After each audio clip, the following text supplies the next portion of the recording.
Hello, everybody, and welcome to another edition of LFC Transfer Room Saturday night stream. It's the match preview show.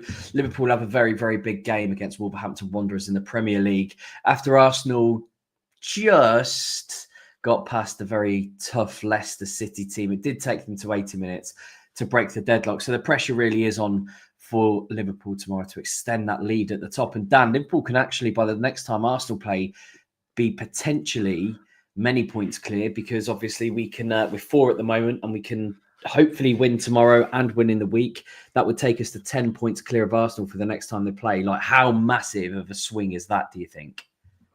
Oh, it's absolutely massive. I think that this is why I was okay with us drawing the derby initially before the game kicked off, even though I thought we would win. 3-1 was what I predicted. Didn't end up being 3-1. You could argue that it should have been 2-1 for a number of reasons. The foul of Konate, the fact that Decore was technically offsides by the by the laws of the semi-regular offside. But this is classic Premier League, if, ands, buts for the result. The draw is not the worst result in the world. All that matters is in this case, we'll be getting 13 points from 15. If we can get somewhere between 11 to 13 points during this run-in, I think that the pressure on Arsenal at that point will just be too much for them, because they have to try and come back, make up the ground without a forward. Soccer doesn't come back until April. Havertz is out for the season. At you can tell from the day against from Leicester that Arsenal's approach is to try to 1-0 every single game on a set piece, or in this case, hope that a Mikel Merino can go on a scoring run, some type of midfielder as well. Yeah, if we can swing up to 10 points when they play, who will Arsenal play next? Richard, you know off the top of your head by the time we play again? Yeah, I do. I've written it down. They play West Ham at home. And that is on Thursday or next Saturday, next weekend? That is, it's from the 21st of Feb. Is the next, technically the next game week. Yeah. Gotcha. So they play 3:00 on Saturday, 3:00 next week, basically 22nd. Gotcha. Yeah. So if we put that 10-point swing on them when they play West Ham, granted a West Ham that's been better under Graham Potter, they look less of a broken mess than they done Julian Lopetegui. Listen, West Ham have again Arsenal problems in the past. Bowen and Kudus haven't really been the best for him, but it's a new manager bounce. They don't really have much to play for except pride at this point. And listen, Everton right now have the best league form at the moment. Surprisingly, the Ev apparently at the moment with their win over Crystal Palace. This is a joke, Richie. I'm not pulling up the top and we're gonna have a blue jersey on underneath this whole time. Yeah, no, absolutely. If we can beat Wolves at home, which we should by hook or by crook, and Villa away, which Villa just I don't get why people are afraid of Villa. This is not the Villa of last year where they had Diaby and Bailey and Duran and Watkins, and they were very much riding that high of the form. They have injuries. Their defense isn't that good. Emi Martinez is a good goalkeeper, but overrated. If we flip it to 10 onto Arsenal by the time they play West Ham, even if Arsenal beat West Ham, that's just, I don't expect them to make that climb. I don't expect them to climb higher than these 7 points at the moment, because they just don't have the depth. And I doubt that by the time their players get back, they'll have the fitness and rhythm to carry on. I could be wrong. They could 1-0 grind Sean Dyche just out to the end of the season, but I just don't see it happening. Not with how we've played and our quality. I think had they not have gone into 80 minutes, that's when I started to think, oh, maybe they might be able to do it. But to be fair, I never expected anything from this game. Or I'm sorry, Hammers fans, for the next game, really, I do expect Arsenal to win that. It was always going to be the Forest, Man United and Chelsea 3. I think that's where they would drop the points. Forest away, I know that they're not the Forest that they were. They've lost again today. But Manchester United at Old Trafford, they have a massive point to prove. The only negative, I suppose, is that Diallo now is out after he's done the damage against us. Diallo's now out for the rest of the season, which would have been a key player really for Manchester United. But United do have something in their locker that takes them into like fifth gear finally when they've been playing at second all season against the big teams. We saw it against Manchester City, especially in the league, FA Cup final. We saw it. I personally saw it at Anfield. It was the best. I said to my friends, it's the best I've seen Man United play, and unfortunately I was flipping there. And then at home against Chelsea, and again, Chelsea not where they should be, not doing the bits that they should do. But again, you know, they wouldn't want to see their London rivals win the league. So it was those next three, really. If Arsenal can slip up to West Ham, great. I just can't really see it. And again, you know, we're even with that front three of Trossard, Sterling, and Nawari today, who I thought was exceptional. For Marino to come and pop up too, you know, it was Leicester. So we'll see what's going to happen. Toby, thank you for joining us. How are you today? Is this your debut on the Saturday night stream with? I think it is with me anyway as a host. No, I was on about like 2 months ago. I want to say sometime okay, after Christmas, just before New Year's. But yeah, sorry for being late. I was here earlier, but I thought I got times mixed up, so I ended up leaving before the show even started. But I'm doing good. You know, kind of been a lazy day for me, resting up after a long week. Been a tough week for the Reds. You know, start with that tough loss to Plymouth. Then I shall not go into the nightmare of Goodison Park. But other than that, I'm glad to be here. Glad to talk some Reds football. Hopefully tomorrow is going to be we'll get a better result. Yeah, and I listen. I fully expect to if we don't beat Wolves. I think in the form they are slightly better, but if we don't beat Wolves at Anfield, maybe we don't deserve to lift the title. I think that's probably what it comes down to. So yeah, it's a huge game, and you know, and like I said, it's going to be big for Arsenal. That 10 point gap is massive anyway. And I know we have City next Sunday away, who did just absolutely smack Newcastle 4-0 today, but you know that's a very tired Newcastle team, and hopefully we can do the same in the League Cup final. But yeah, it's such a business end of the season now. I can't wait. It's going to be fantastic. Talk about the game then tomorrow. Let's go on to the Liverpool and Wolves preview. So Liverpool team news: Cody Gakpo is a doubt after being hurt in the draw at Everton. Joe Gomez is obviously out for a while, as is Tyler Morton. Curtis Jones picked up the red after the final whistle, as did three other members of both teams. Decore obviously being one of them, rightfully so. Arne Slot and his assistant. So Arne Slot will be on the touchline, though. I think Liverpool will perhaps be in their best interest to appeal the red card, because I know there was talk about it going to 2 games. I think they still appeal for the 1 game, because that way, hopefully, he'll still be on the bench after City, and the ban will take place after that, because they have that 10 days to put their case together. So if Liverpool are clever, you know, at least Slot will still be on the sidelines for these next 3 games, hopefully, if that's the way that it plans out. So we'll talk about Wolves in a bit, but I suppose with Gomez out, I think the back line almost picks itself. I think we'll probably see the same back line as we did, Toby, really, with Ali in goal, Trent, Konate, Van Dijk and Robertson. Toby, do you see there being any differences there, or can you see that being the back line for Liverpool? Yeah, so I'm always curious to see what Slot does with that left back position, because you know, it seems like he likes to rotate Robbo and Tsimikas every so often. So I'm very curious to see what he does in this game. I would expect Robertson to get the start. I'm not sure if Trent, he still has that knock, doesn't he? Or I know he played a little bit against Everton. So I think if he's there, then yeah, he could go Bradley, couldn't he? Yeah, he could go either way. He's got some options in that back, or at least with the left back and the right back. The center back, not so much. Not sure how much he trusts Quansah, but you know, but we're definitely going to see Konate. I think we'll definitely see Virgil and Konate in the center. Robbo in the left, and Trent ready to go, good enough to go, definitely in the right. And yeah, we probably see the usual outside of Gakpo. We'll probably see the usual starting lineup. Diaz in left, and maybe Jota at center. That's my guess. I'm curious to hear what y'all have to say about that. Yeah, I mean, we'll just stay with the back line, then we'll go to midfield and at top. I think that's probably where we're going to see a bit more of the change. I agree. Probably in midfield, we'll still see that same 3 in there.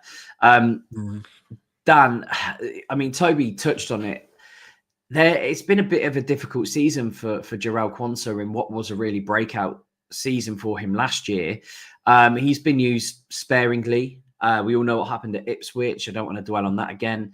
But it's if with Gomez out now, it is a slight concern if Konate or Van Dijk go down, because then you do have Quansah or Endo stepping in. But what do you think about Jarell Quansah this season, the way it's been used by Slot? Do you think it's a case of Slot's just, again, trying to bring him into a different style of patient play and not rushing him? Or do you think actually, he might have to win Slot over fairly more so than he did with Jurgen?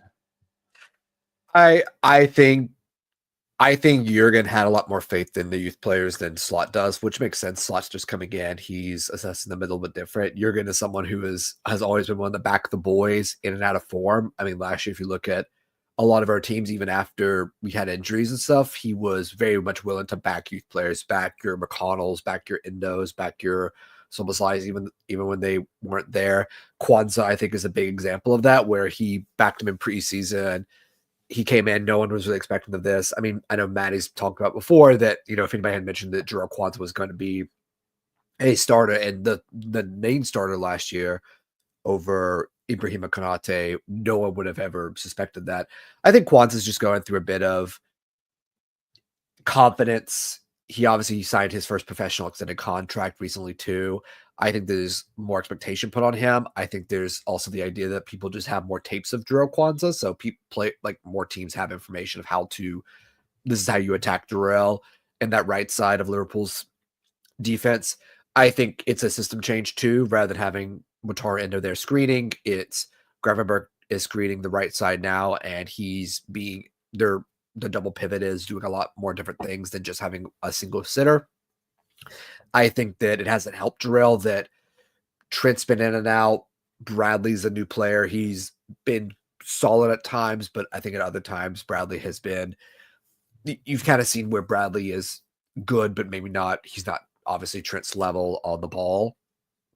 I think it also hasn't helped Jarell that Ibrahima Konate's just been so good. And I think that in fit, because the one thing I would say that Quansah is better at than Konate is that Quansah's passing range is a lot better, but Konate has showed that he can also pass. His passing has improved, his carrying as well. A lot of sides way of countering Liverpool, and I expect Wolves are going to do this as well, is don't let Verge have the ball, make the right side of center back have the ball, and make them beat you with their passing. So a lot of sides have been doing that recently. We've been able to get around it with some changes, so having Ebo carry the ball more into midfield. But I think with when Jarell has played, a lot of them have said, attack him, get into his face, make him uncomfortable, don't let him get on the ball.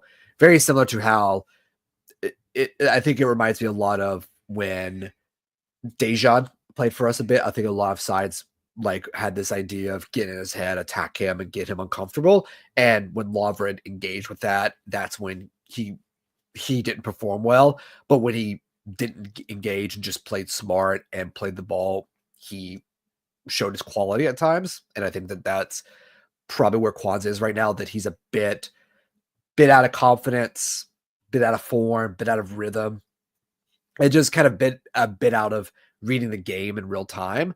I don't think it's a thing where Slot doesn't rate him. I think Slot rates Quansah perfectly fine. I think Slot is someone who's come in and said, I'm trying to win the league. I'm playing the best 11 I can play every single game.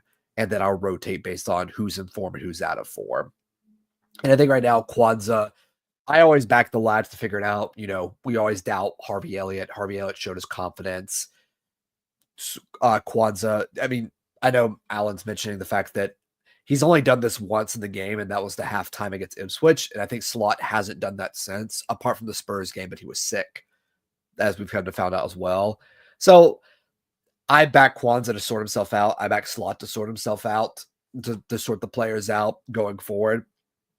And listen, if you have Ibu Konate, he's the second best center back in the league right now, besides Virgil van Dijk. So it's hard to beat that at the moment. So whatever Quansah's downsides is, whatever doubts or worries Slot has about Jarell, I think there's nothing to be ashamed about.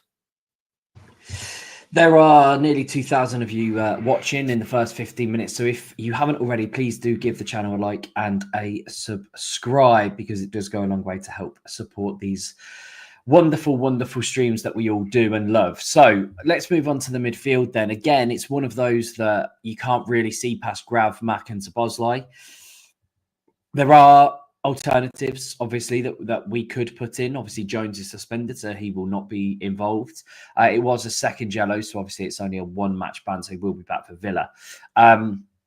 Gravenberch, absolutely phenomenal. McAllister and Szoboszlai are just absolute machine and engines as well. McAllister obviously coming off the back of a beautiful header that he scored as well. It was really deft, a beautiful touch, and hopefully he can carry on that goal-scoring form. I think that's probably going to be, Toby, the midfield three. Do you see anybody else perhaps toppling those three? Maybe, again, I'd like to say maybe an Elliott. I can't see him coming in and taking Szoboszlai out. Endo can obviously come in. Again, I don't see him taking Gravenberch out. Yeah, so I think this is one of those we need to get right games after a tough week, as I mentioned when I came on. One of those get right games, and so you might thought will probably start his best starting 11. I for the last couple weeks I've been clamoring for Elliott to get a start because I was impressed with what I saw against Brentford. But right now I don't think, at least in this game per se, I don't think it's the right time to throw him into the starting 11 just yet. I believe just the midfield with Gravenberch, McAllister, Szoboszlai will probably do. We'll probably see an appearance from Elliott probably around the 60th or 70th minute. But right now, we need a win, especially after Arsenal winning today, which kind of sucks. But it's one of those get right games. We need to get back in the tempo. We need to get back in the flow, get back to, slot ball, I guess if you want to call it that. But yeah, and I can just totally see him just sticking with his normal three. His midfield rotation, or excuse me, yeah, his just normal three of Gravenberch, McAllister, and Szoboszlai. Yeah, I agree. I can't really see much past them. Dan? Yeah, absolutely. I think Toby hit the nail on the head. I think that, like he said, it's a get right game.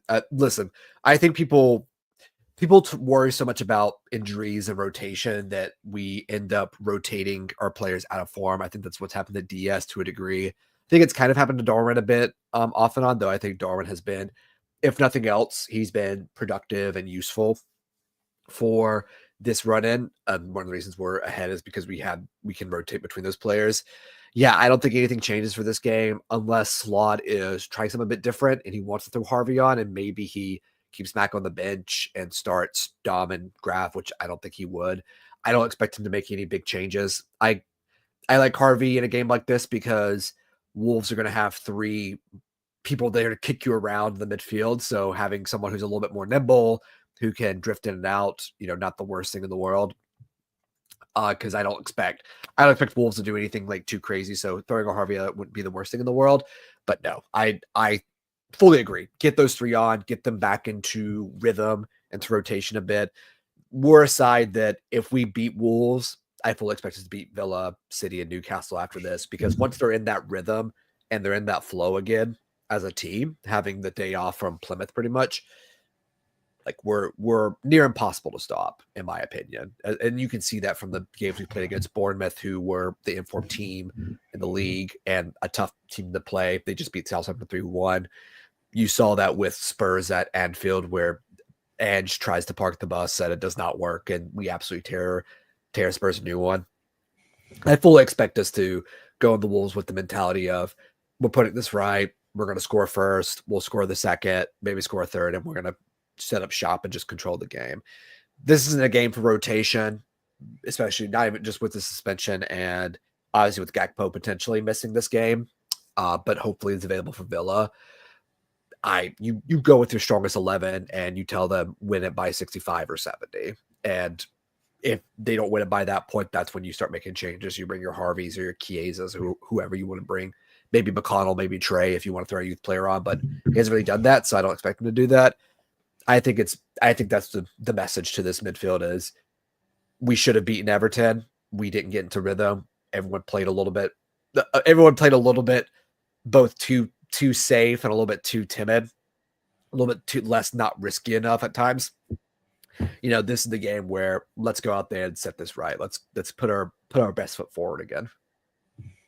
Alan's asked a decent question, really. Will Elliott be sold at the end of the season? No, I mean, you both said both shaking your heads quite violently there. So unless they get 50, unless they get 50 million. So here's the thing: everyone said every year that Harvey Elliott should be sold because he's not fast enough, he's not technical enough, he's not the type of player we need. They might sell him if they get an offer. I doubt it because Harvey himself is someone that wants to stay at Liverpool, so he's not going to push for an exit. And he's only 21. He's still relatively young for a footballer. I fully expect him to find a place for him in Slot's team. And again, I just want to say this. When Jurgen Klopp was giving his exit interview or telling everyone what was his biggest regret as a manager at Liverpool, he didn't say, I wasn't back in the transfer window. He didn't say we should have bought Julian Brandt or insert player Timo Werner or Kai Havertz. He said, I didn't play Harvey Elliott enough. That was one of his biggest regrets of being the coach, that he didn't play someone who he obviously rates. So Harvey Elliott's a good player. If we're selling Harvey Elliott, we're selling Harvey Elliott because he wants to go. We get an incredible offer. Everyone's happy, and we're bringing in 3 to 4 good players on top of that. So that's the only time I see it happening. I never doubt Harvey Elliott. I've come to that conclusion that the moment you doubt Harvey Elliott is the moment he always clicks in the gear. That's just my opinion on the matter, though. I also think with Harvey, as like you said, he's a lifelong Liverpool fan. He taps the badge, etc. And there's no need to sell him. I generally don't think there's a need to sell him. He's not knocking on the door to play more. He's not causing any issues. I think this is more like it. I think Slot does believe that he can improve Elliott. Elliott, for the last, I love him coming on because he can pick pockets and he can find space and he can run as well. He's no Szoboszlai in terms of the engine, but he has got an engine on him. I think for the last 20, 30 minutes, he's great. And as Dan said, he's only 21, and that's quite scary for what he's already accomplished and achieved. I think it would be mad to sell Harvey Elliott because one, he's homegrown, so it fits the homegrown English quota. And two, he's, more importantly, he's brilliant and he has all of the ability in the world, and his potential is that he could be one of the very best players that England have ever produced. And hopefully he comes on from that.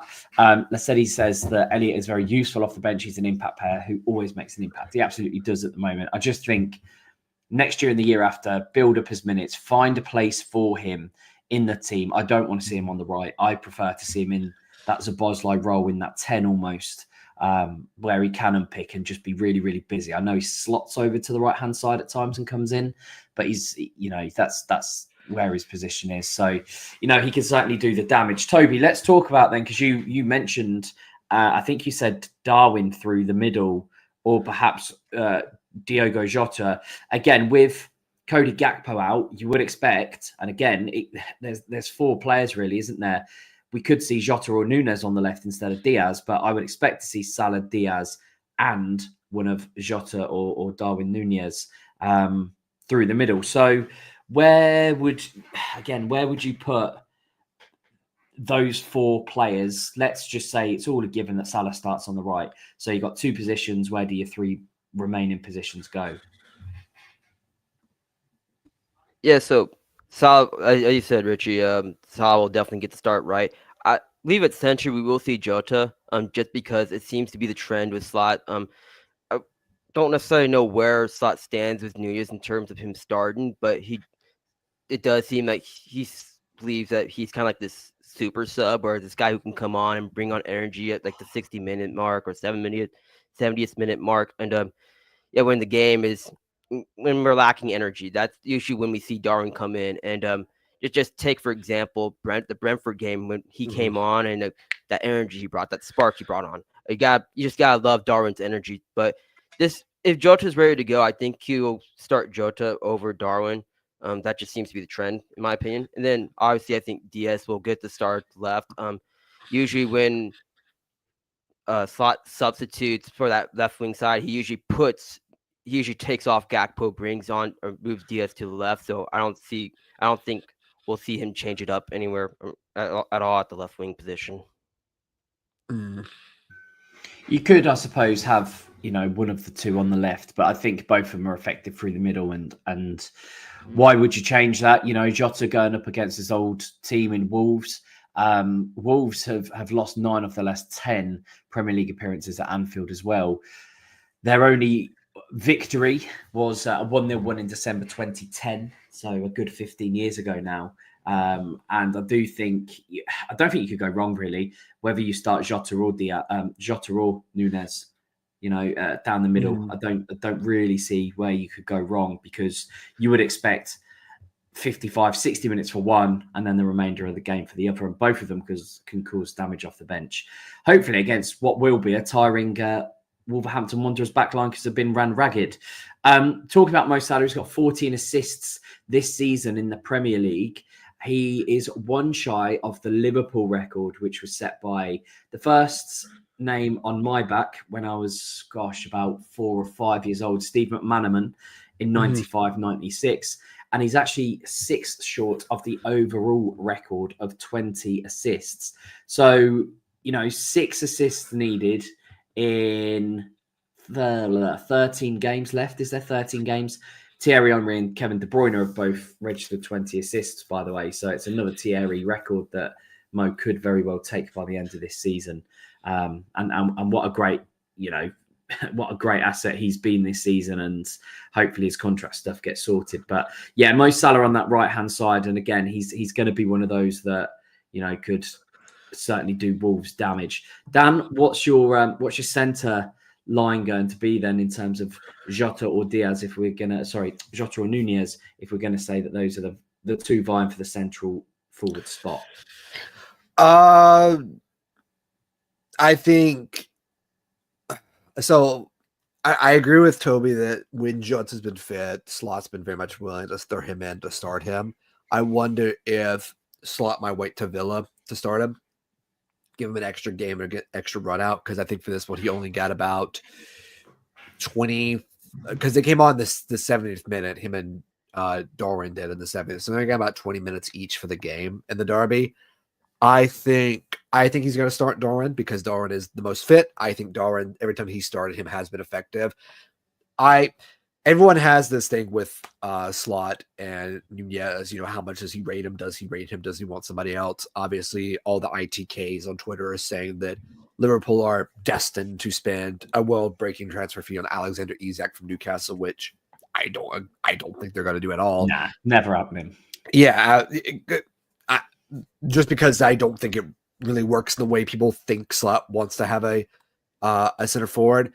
Listen, I think Darwin and Dominic Szoboszlai have shown that they've gotten better. I think Nunez, every time he's played, we've looked better in attack overall than when Diaz is. I like Jota too. I think Jota is someone that is very tactically aware. I mean, again, I bring up the if you look at when Jota plays, he's always talking to them. He's telling them, go over my head, or he's saying, go here, go there. He's always being communicative in his attack. And I love Diego Jota so much. But I think if we want to win this title, you're going to have to make sure that you don't rush Jota back and that you ride Jota's hot form. And I think right now that's more important, is getting Jota up to speed and playing him into some beta form. I think you start Nunez, Diaz, Salah, because Diaz is going to start on the left, and he usually likes to play Diaz on the left and Nunez through the middle. It's a bit more of what we've done before in the past, and they know how to play each other roughly. Diaz hasn't really been in great form, and I've already mentioned he doesn't score enough goals. Luis Diaz has always been a weird one for a lot of fans. Alan had mentioned it. Diaz has been a weird one ever since we signed him. People were rating him so highly, and I didn't see it. I saw a good player, but I thought I saw someone that was never probably going to recreate the numbers that people were expecting. I was always saying he's probably going to get 8 to 12 a season if he's good. And right now he's on, I think, 8. Him and Gakpo are both on 8 goals for the league. So he's probably going to end up with 10 all comps, or double digits all comps, 10 in the league, which is fine for a winger. That I don't think anybody here should be mad that he only got 10 goals, because he's not Sadio Mane. There is no Sadio Mane in the league at the moment. So if he's chipping with 10, Gakpo chips with 10, Jota, let's say, finishes up on 10 and Nunez gets around 8, 9, or 10 plus a number of couple assists, you can win the league if 5 forwards are scoring 10 goals. I think you start Nunez because if you're Wolves, what do I not want? And this is the same thing I said with Everton and David Moyes, is that I feel like Slot at times very much plays the team he wants to play to control the game. I think if you're Slot, if you're Wolves' manager, who do you not want to see start? It's probably Darwin Nunez because he's just going to cause you so many problems. And he's always an option to stretch your back line. He prevents you, and he's much better defending corners and set pieces than Diaz is, or Gakpo is, or Jota is at times. He's very good at defending set pieces, which Wolves are going to need, especially with Aït-Nouri and the team they have right now. And that's what, if you're Slot right now with these teams, you start the players that the opposition coach doesn't want to see. Now, granted, I would also say that he doesn't want to see Jota either, because Diego Jota has played against Wolves in the Wolves product, so obviously has something to prove as well. But I would start Nunez tomorrow, and I would potentially start Jota at Villa, or Jota and Nunez at Villa if you wanted to start both of them, which I'm surprised he hasn't done yet. And we might even see that against Wolves, where he doesn't start Diaz, he starts both of them. But I think we might not see that wild card until we play either Newcastle or City, depending on Gakpo's fitness and form. But I could see a situation where he starts both of them in a game and keeps Diaz and Gakpo on the bench with Chiesa. I quite like Nunez coming off the left anyway. I didn't mind that at all. I thought that's where he played. That's how he played him, Richie. Like when you watch how he plays at Benfica, he played essentially the left inside channel, coming inside and shooting. That was what he does. And then we've converted him into a center forward, which he never was a lone center forward. He always played. And he had a spell where he did play on the left-hand side, and I thought he looked much better. So much better than being the central striker. But I'd actually quite like to see a combination of Nunez, Jota through the middle, and Salah out wide. But to be fair to Nunez, his link-up play with Salah since being in the centre has been nothing short of phenomenal as well. So there's that to take into account as well. Talking about Wolves just very briefly then, I suppose the danger man is one Matthias Cunha. He scored 26 goals in all competitions for Wolves since the start of last season, and that's 11 more than anybody else. He is definitely the danger man. Wolves do have a little bit of momentum. They are vying to win back-to-back league games for the third time this season. They did so under Gary O'Neill in November, and obviously Victor Pereira in December. So perhaps they have something to look forward to, but they are without Quan. He obviously went off last weekend with a hamstring injury. Jorgen Strand Larsen, who's had an okay season, actually. I think he's scored a couple of vital goals for them. He's close to a return. So he's a doubt. So it might come a bit too soon for him. Nasser Giga and Marshall Munetzi are available if they are to make their Premier League debut. So, talking about Cunha, I think Liverpool fans have looked at him. Arsenal fans have looked at him. Everyone assumed that he was going to go in the summer. He signed a new contract since then. There might be a release clause in there. But do you think, Toby, that someone like Cunha, one, could hurt Liverpool tomorrow? He is really, I would say, their main danger man. And I'm looking forward very much to seeing Aït-Nouri go up against Mohamed Salah. And two, do you think that Acuna is a Liverpool-type player if he does have a release clause in the summer? And, as Dan alluded to earlier, the likes of one Darwin Nunez might be packing his bags for Saudi Arabia. Yeah, Richie. So you point out two of the players I'm going to be paying attention to tomorrow, Aït-Nouri and Cunha. Cunha, I think, is definitely a threat. I mean, he is, according to FootMob, their highest-rated player on the team, and I believe he has scored the most goals on the team as well. Aït-Nouri, just because he has been linked to Liverpool in the past, so for scouting purposes, might as well keep an eye on him.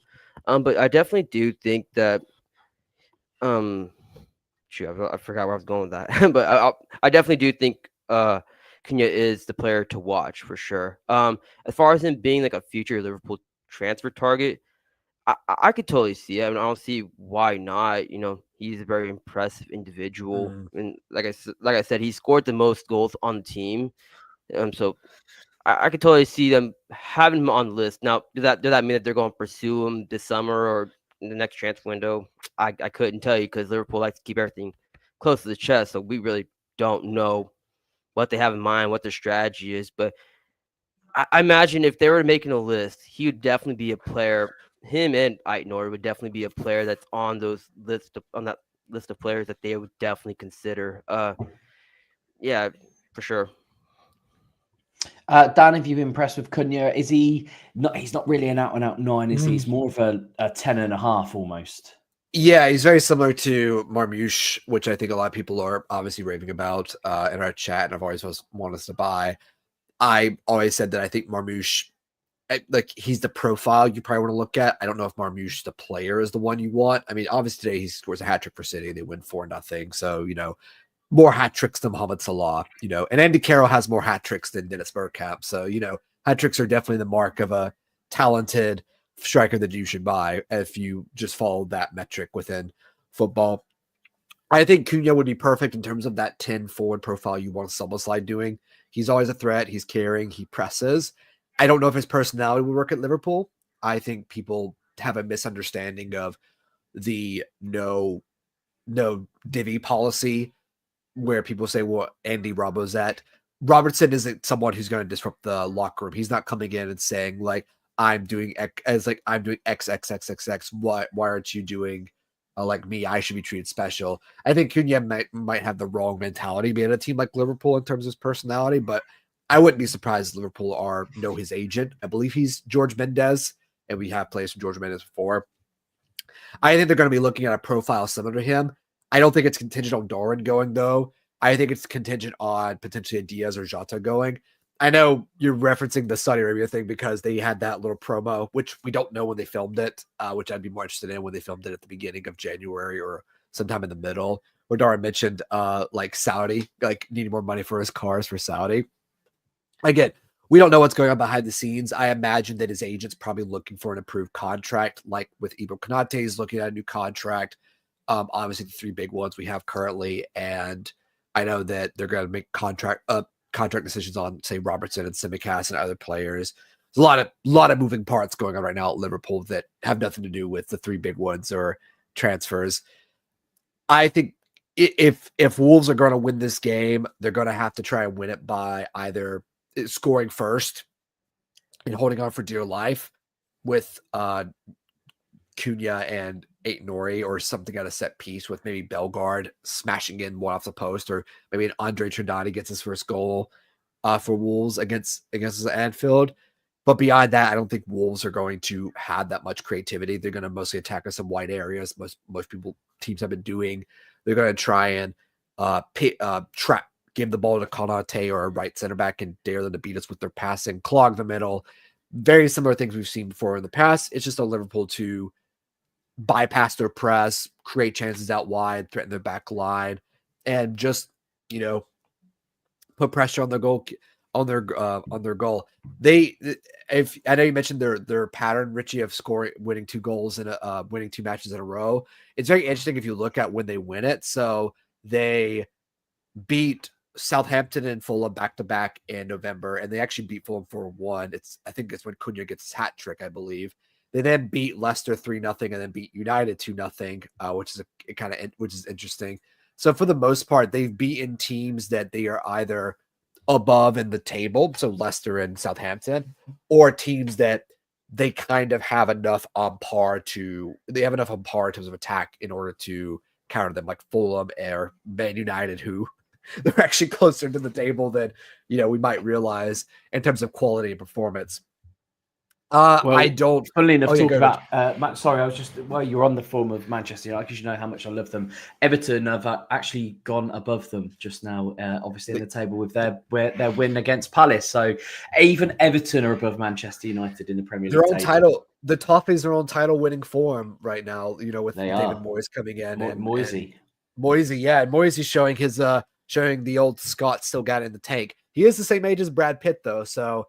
I don't know what his diet has been, but it has not been good for him. Remember, people, you're not ugly, you're just poor. That's you just have to be super wealthy in order to afford looking beautiful in your 60s.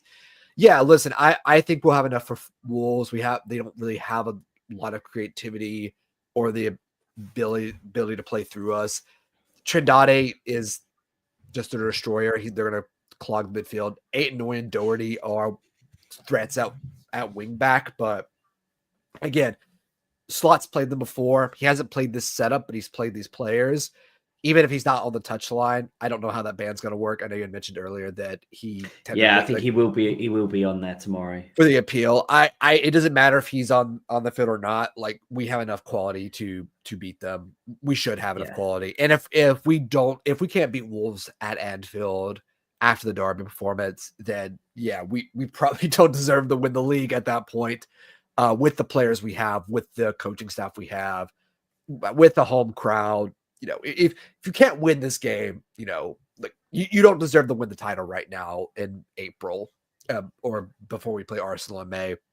So I don't expect anything crazy. Maybe Wolves get an early goal, but even if Wolves score early, I'd back us to score 2 or 3 for them as well. They don't really have a great defense or a great defensive record.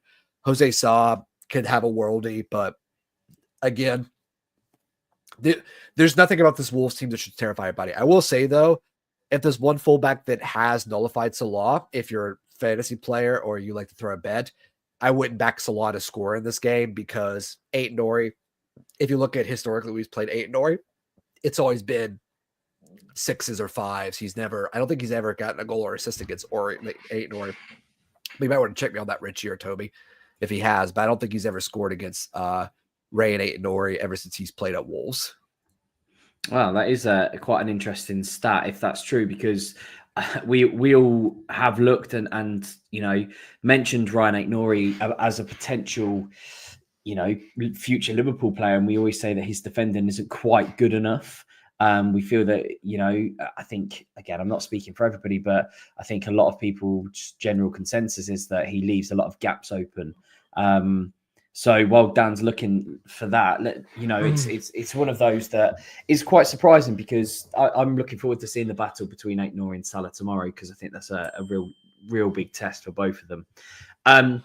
Toby, what is your score prediction for tomorrow?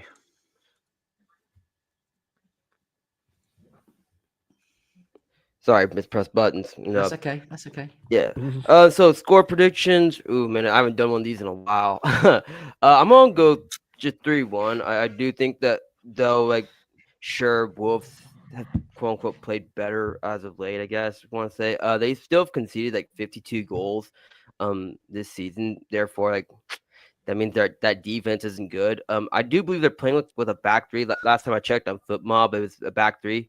I'm not in love with a 3-4-3 or whatever 3-4-2-1 Christmas tree format, whatever you want to call it. I'm not in love with it because it creates a lot of space, and I think one time I heard Tim Howard on the USA Network say that people, when you play in a system like that, they don't know what the responsibilities are. So I'm just not in love with the 3-4-3. I have Liverpool winning 3-1. Who scores those goals? Beats me. Just as long as we win. So okay. Massive. So since 2018, Richie, Mohamed Salah has played Wolves 13 times, has 5 goals and 5 assists. Since he's played against Ray and Aït-Nouri, he has only scored. Let's see here. He's only scored 3 times with 3 assists, and I think one of them was a penalty as well. So it is usually he doesn't play against Wolverhampton and going against them. He doesn't get a lot of shots or a lot of creativity. Actually, his most dangerous game he had was when we played Wolves at the end of last year. We had 7 shots, but that was the end of the season, so I'm not really surprised by that. So a little bit of a deeper stat out of a 1v1 that Ray and Aït-Nouri usually has a good game against Mohamed Salah. So he might get an assist, but usually if he scores, it's a penalty. Okay. What's your prediction for tomorrow then, Dan? Toby's gone 3-1. I'm gonna go 2-0. I'm gonna say Szoboszlai and Darwin both get a goal. Let's say the two people that certain members underrate in our group chats. I'm just gonna boil some boil some egos and just say both of them score, and then we can all be like, but they didn't mean it, and it doesn't matter. So sell them for Verts and Gorkiez, or whoever the center forward of the week is. Yeah. And also, they don't do it week in, week out. And when they do, then I'll be happy with. If they did it week in, week out, they'd be world class and Leo Messi, Cristiano Ronaldo standards. So yeah, exactly, the greatest of all time. All I've ever said about these players is that Manchester United once had Diego Forlan in their team, and he was crap in the Premier League, and then he went on to have a great career for Uruguay. So you can have great players that just don't work for whatever reason. And then as long as you win titles, who cares? Thiago Aspas is another, Aspas, Luis Alberto, Thiago Ilori. I'm just kidding. Thiago Ilori didn't really do anything. Sadly, now they did Fabio Barini. No, I really like Barini, actually. I liked his celebration. I was the most random. What's your score prediction, Richie, and your goal scores? Well, I was flipping between 2-1 and 4-1. I'll stay 4-1. I'll say for 4-1. And yeah, it will be a Jota or Nunez show, I think, tomorrow. Wolves are a little bit leaky. They have got a lot better, in fairness to them. But I just think after the game against Everton, where we're all extremely frustrated, I just think Liverpool players come out and put on a show for everybody and really pile the pressure on Arsenal and turn that screw on Wednesday as well against Aston Villa. I just can't see anything else really than Liverpool win. And I hope I'm right, because if we're wrong, as we've all said, that it gives massive, massive motivation for Arsenal. And you could even say Manchester City as well, to think, oh, actually, we thought it was out of the race, but actually they've dropped quite a few points recently. So let's see what it is tomorrow. But I do think it's very important that we come away with the win. And hopefully a win in the week as well. And the next time, we're here next Saturday, we're previewing the Manchester City game, and we could very well be, I know Arsenal play that day, but we could very well be 7 points, or if Arsenal do slip up, 10 points clear of them. So yeah, it's going to be a massive, massive week for Liverpool Football Club. Thank you all for joining us. There are over 3,000 of you who have joined, so please do give the channel a like and a subscribe. I want to thank Dan and Toby, who obviously make my life so much easier, for having the inside knowledge and making sure that I don't make too much of a fool of myself. But thank you all for joining us, and thanks again, for spending your Saturday night with us. It's 8:20 here in England, so you've still got time to go and watch a film or go and do something more productive than just watching us three talk about everybody's favourite Reds. But thank you all very, very much for joining us. As now, as ever, and always, up the Reds.